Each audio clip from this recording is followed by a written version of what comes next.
ஸ்தோத்திரம் உண்டாவதாக. இந்த காலை வேளையிலையும் சில காரணங்களை பார்ப்போம்.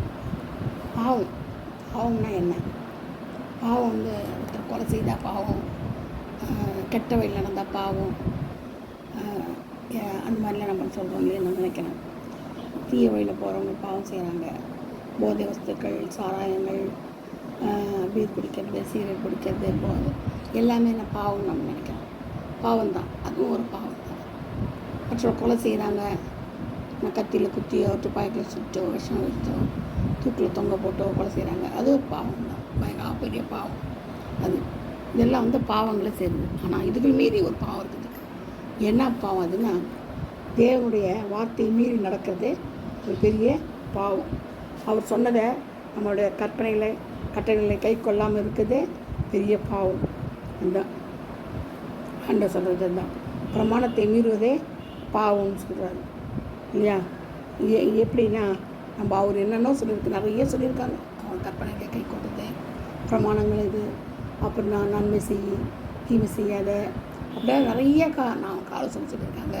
அவங்க நடந்தும் இருக்கிறாங்க அதன்படி. அப்போ அதெல்லாம் நம்ம செய்யலைன்னா அது என்னது? பாவம், பயங்கரமான பாவம். கொலை செய்தால் தான் கொலை இல்லை. வார்த்தையினால் நம்ம என்ன செய்யணும்? மற்றவங்க மன முடிவு பண்ணுறோம், நம்ம திட்டுறோம், சபிக்கிறோம், இதெல்லாம் என்னது? பாவம் தான். பாவத்தை தான் சேரும். அது ஒரு வியாதிக்கே காரணமாயிடுது. இந்த பாவம் நம்மளை உடனே நம்ம அதுக்கு வியாதிக்கே காரணமாயிடும். வியாதி நம்ம பார்த்துன்னா, அந்த பாவத்தினால் வர வியாதி இருக்குது. ஆண்டு நாம மகிமைப்படுறதுக்கும் வியாதி வருது. அவர் நாம மகிமை பண்ணோம், சுகம் தரணும், அதுக்காக வரும் வியாதி. அது மட்டும் இல்லை, சாபங்கள்னால கூட வியாதி வருது. ஆனால் நம்ம பார்க்குறது இப்போ பாவத்தை பற்றி தான் பார்த்துட்ருக்கோம். பாவம், பிரமாணத்தை மீறுவது பாவம். நம்ம ஆண்டவர் நினைக்காததே பாவம். அனுதினமும் நம்ம கிறிஸ்துவை நம்ம மேலே ஏற்றுக்கொள்ளணும். ஒரு சிலுவை சுமந்த அனுதினமும் செய்யணும், பின்னே போகணும். அப்படி போகாமல் இருந்தால் பாவம் தான். கர்த்தர் சொன்னதை நிறைவேற்றணும். அவர் என்ன சொல்கிறாரோ அதன்படி நம்ம என்ன செய்யணும்? நடந்து இந்த காரியங்களை நிறைவேற்றும்போது நமக்கு பாவம் இல்லை. அது மட்டும் இல்லை, சிலர் சொல்லுவாங்க, பாவமே நான் செய்யலைங்க, இதெல்லாம் ஒரு பாவமா? பாராத சுத்த கண்ணன் அவர். நம்ம அப்படிலாம் இல்லைங்க, நம்மளால் பாவம் இதெல்லாம் நினைக்காத இருக்க முடியாது. முடியணும். மாம்சத்தில் நம்ம இருக்கிறோன்னா ஆண்டவருக்கு தான் மாம்சத்தில் இருந்தார். அவரால் முடியாது தான், முடிஞ்சதில்லை. அப்போ நமக்கு என்ன முடியணும்? அதனால் நம்ம என்ன செய்யணும்? எல்லா காரியத்தையும் கர்த்தர் மேலே வைத்து சிலுவையில் அடிச்சுட்டு பின்பற்றி நம்ம நினைக்கணும், நடக்கும். சிலுவையில் நம்ம சொந்து போகணும். அவருடைய காரியங்கள் எல்லாம் அப்போ தான் வாய்க்கு பண்ணுவார். நம்மளுக்கு கிறிஸ்துவ நமக்கு ஜீவன், சாவு நமக்கு ஆதாயம். கிறிஸ்துவன்னு நம்மளே கிடையாது, ஒன்றுமே பண்ண முடியாது.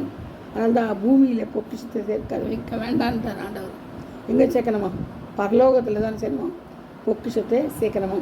பண ஆசை எல்லா தீமைக்கும் வேறுன்றார். ஏன் அப்படி சொல்கிறாருன்னா, பணம் வந்துடுச்சுன்னா அப்போ அது மனுஷனுக்கு காலையில் கூட சில சம்பவம் நடந்தது. பணம் வந்துட்டால் போதும், சந்தோஷம் சமாதானம்லாம் தானே கிடச்சிடும். அதுதானே மெயின் சொன்னாங்க காலையில் என்கிட்ட. அதெல்லாம் பொய்ங்க. பணம் எவ்வளோ கோடியாக பணம் வச்சுருந்தா கூடங்க அவங்க வீட்டில் நிம்மதி இருக்காது. நான் பயம், திருட பயம் மட்டும் இல்லை, பாவம் செய்து சேர்த்து பணம்னு நினைப்பாங்க. சில சொந்தமாகவே சம்பாதிச்சு சேர்ப்பாங்க, அது வேறு. ஆனாலும் சம்பாதிச்சு சேர்த்து வச்சுருந்தா கொடுத்துல பண்ணுற பயம். அது மட்டும் இல்லை, ஒரு குறை இல்லாமல் இருக்காது அந்த வீட்டில்.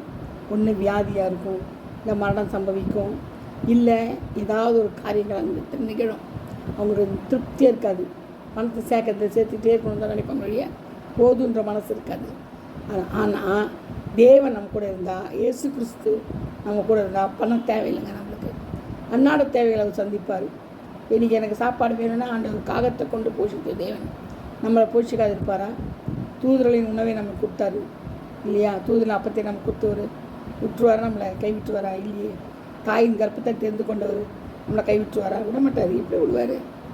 எப்படி விடுவார்? நமக்கு அந்த நம்பிக்கை வேணுங்க, விசுவாசம் வேணும். அவர் மேலே கண்மூடித்தனமான விசுவாசம் வேணும்.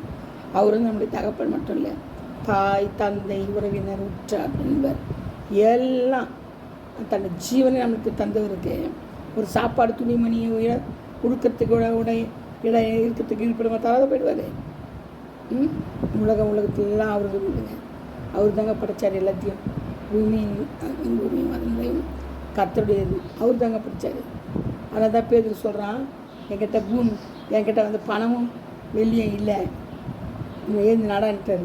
என்ன கொடுத்துட்டாரு? சுகத்தை கொடுத்துட்டாரு. சுகம் வந்துச்சுனாங்க ஆரோக்கியமாக நமக்கு வியாதி இல்லாத ஒரு சரீரம் இருந்துச்சுனால நமக்கு பணம் இங்கே எதுக்குங்க? அவர் மட்டும் போதும். அப்போ அவர் நம்ம கூட இருந்தால் நமக்கு வியாதி வராது, பண கஷ்டம் இருக்காது, ஒன்றுமே இருக்காது, எல்லாமே நமக்கு இருக்கும். அதுக்கு காரணம் இயேசு கிறிஸ்து மட்டும்தாங்க. எனக்கு நல்லா தெரியும், நான் நல்லா அடித்து சொல்லுவேன், இயேசு தான் நம்மளுக்கு எல்லாமா இருக்கிறாரு. பணம், பொருள், பதவி எல்லாம் தாங்க. அவரை மிஞ்சி நம்மளுக்கு ஒன்றும் கிடைக்க போகிறதே கிடையாது. நீ கிடைக்கவும் கிடைக்காது. அவர் தான் நம்மளுக்கு பணத்தை வச்சு திருப்திப்படுத்திக்கிறாங்க. அவங்களே சொல்கிறாங்க, காலையில் முன்னாடி நின்று சொல்கிறாங்க, 2 பேர் சொல்கிறாங்க, வாக்குவாதம் பண்ணுறாங்க, பணம் வந்துட்டால் போதும், மனசு நிறைவாக இருக்கும், சந்தோஷமாக இருக்கும், அப்படி சொல்கிறாங்க. எனக்கு அப்படியே என்ன சொல்கிறேன்னு தெரியல. நான் பார்த்துக்கிட்டே இருந்தேன். பணம் என்ன செய்யும்? இன்றைக்கி இருக்கோம், நாளைக்கு போகும். இன்றைக்கி என்கிட்ட இருக்கோம், நாளைக்கு உங்கள்கிட்ட இருக்கோம், அடுத்தவங்ககிட்ட போகும். பணம் வந்து சுற்றிகிட்டே இருக்கும், ஒருத்தர்கிட்ட இருக்காது நிரந்தரமாக. இப்போது பணம் நம்மளுக்கு பெருசே கிடையாது. சந்தோஷம், சமாதானம், நிம்மதி, சாப்பாடு நிம்மதியாக சாப்பிடணும், அதுதான். அப்போ அது இல்லை யாரால் கிடைக்கும்? சந்தோஷம், சமாதானம் கொடுக்குற ஒரே தேவன் இயேசு கிறிஸ்து மட்டும்தான். அவர் இருந்தால் நமக்கு எல்லாமே கிடைக்கும், எல்லாமே கிடைக்கும். அப்போ நம்ம தேட வேண்டியது முதலாவது தேவனுடைய ராஜ்யத்தையும் நீதியும் தேடணும். அப்போ தான் எல்லாம் கொடுக்கப்படும் சொல்கிறது. பூமியில் நமக்கு பொக்கிஷமே தேவையில்லை. நீங்கள் என்ன பாருங்கள், நல்லா யோசித்து ஆராய்ஞ்சு பாருங்கள். உட்காந்து யோசித்து உங்கள் லைஃப்பை வந்து உட்காந்து யோசிக்கணும். ஒரு நிமிஷம் யோசிச்சிங்கன்னா உட்காந்து யோசிச்சுப்பாங்க, நான் என்ன பண்ணணும், நம்ம ஏன் இப்படி இருக்கிறோம் யோசிச்சிங்கன்னா உங்களுக்கு நல்லா தெரியும். பொக்கிஷம் இருந்து பணம் இருந்து நமக்கு என்ன லாபம் இருக்கா? அப்படி யோசித்து பாருங்களேன். இருக்கிற மாதிரி தான் தெரியும். ஆனால் நல்லா ஆழ்ந்து சிந்திங்கன்னா உட்காந்து ஆழ்ந்து சிந்திச்சு பாருங்கள், ஒன்றுமே இருக்காது. பணம் ஓடி போயிடும், எவனா தூக்கி போயிடுவான், ஒன்றுத்துல வருவான். இல்லை அவங்க பிள்ளைங்க தூக்கிக்கும், பிள்ளைங்க வந்து அபகரிக்கணும், இல்லை தாய் தப்பு அபகரிப்பாங்க, இல்லை என்ன யார் எது வேணாலும் செய்யலாம். பணம் இருந்தால் செய்வாங்க. துஷ்டத்தனமாக வரும், துஷ்டங்க வருவாங்க. இப்போ அது மட்டும் இல்லை, கெட்ட சவகாசங்கள் வரும், கெட்ட பழக்கங்கள் வரும். இதனால் உங்களுக்கு என்ன லாபம் இருக்கா? இப்போ நீங்கள் யோசித்து பார்த்தீங்களா? ஏதாவது இந்த பணத்தினால எதையாவது வாங்க முடியுமா? ஒன்றும் வாங்க முடியாது. பணம் வந்து அன்னன்னைக்கு தேவை, பணம் வந்து தேவை. ஆனால் அதுவே வந்து நமக்குடைய இதாக இருக்கக்கூடாது, அதே உயிராக வச்சு அதையே நம்ம ஜீவனை வச்சுக்கக்கூடாது. பணம் அன்னன்னைக்கு தேவை, அது ஆண்டவர் தருவார். அன்னன்னைக்கு தேவைகளை சந்திக்கிறவரே அவர் இருக்கிறார். இன்னொரு வசனங்களை சொல்லப்பட்டது பாருங்க, நாளைக்கு தினம் ஒன்று கிடையாதுன்றார் ஆண்டவர். காட்டு புஷ்பங்களையே பாருன்றார். மிருக ஜீவனெலாம் பார்க்கணும். மீனை பாருங்கள், மீனுக்கு என்ன இருக்குது? அவர் சுவாசம் கொடுத்தா ஜீவிக்குது, அவர் சுவாசத்தை எடுத்தால் அது உள்வாங்கி போகுதுன்னு சொல்லி போட்டிருக்குது, வசனம் இருக்குது. ஒவ்வொரு ஜீவராசியை பற்றியும் பைபிளில் வேதம் தெளிவாக சொல்லப்பட்டிருக்கு. அப்போ பாருங்கள் என்னது, நம்ம யோசித்து பார்த்தா ஒன்றுமே கிடையாது. பூமியில் நம்மளுக்கு ஒன்றுமே கிடையாது. அவர் இருந்துட்டால் போதும், வேறு எதுவே வேணாம். நமக்கு பொருளாசையே இருக்கக்கூடாது, எதுவுமே இருக்கக்கூடாது. மண்ணாசை இருக்கக்கூடாது, பொன்னாசை இருக்கக்கூடாது, பொருளாசை இருக்கக்கூடாது. நிறைய பேருக்கு நீங்கள் யோசித்து பார்த்தீங்கன்னா உங்களுக்கு தெரியும், புரியும். மண்ணாசை, மண்ணை நிலம் இங்கே வாங்கணும், அங்கே வாங்கணும், அங்கே நிலம் வாங்கணும், அது இத்தனை ஏக்கரா ஆகுது, அத்தனை ஏக்கர் ஆகுது. அது மட்டும் இல்லை, இந்த பயிர் இடணும், அந்த பயிர் இடணும், மூங்கில் போடணும், அது என்ன யோசிக்கிறாங்க. அவங்க எக்ஸ்ட்ரீமாக யோசிச்சுட்டே போகிறாங்க. இந்த தோப்பு வைக்கணும், அந்த தோப்பு வைக்கணும், பம்ப் செட் போடணும், நெல் பயிர் போடணும், அதை போடணும், இது கிடைக்குமா அது கிடைக்குமா, 1 கிரவுண்டு கட்டா போதும், 1/2 கிரவுண்டு கட்டா போதும், மெயின் ரோட்டில் இருக்குது, 1 வருஷங்க 2 வருஷம் கழிச்சு விற்றா கூட டபுளாக கிடைக்கும். இப்படிலாம் அவங்க கணக்கு போடுறாங்களே. பூமி யாருடையது? கர்த்தருடையது. அந்த பூமிக்கு போய் அவங்க அவ்வளோ கணக்கு போடுறாங்க. அவர் வந்து இலவசமாக நம்மளுக்காக கொடுத்துருக்குறாரு அந்த பூமியை. இப்போ நம்மளாக தானே செய்யணும், அதை பங்கு போட்டு, அது எடை போட்டு, அதை போட்டு, இதை போட்டு, வேலையெல்லாம் போட்டு விற்கணும். இப்போ கர்த்தருடைய பூமி விற்கிறது நம்ம யார்? ஒரு சிரிப்பாக வரும். நான் கூட சில தடவை யோசிப்பேன், யாருடைய நிலத்தை யார் விற்கிறது? அவருடைய நிலம், அவருடைய பொருள், அவருடைய இது எல்லாமே நம்ம அனுபவிக்க தான் நம்ம கொடுத்துருக்குறாரு.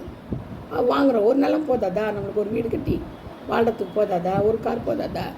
நிறைவான ஆசீர்வாதம் போதாதா? அவருடைய இது எல்லாமே அவருடைய தான்.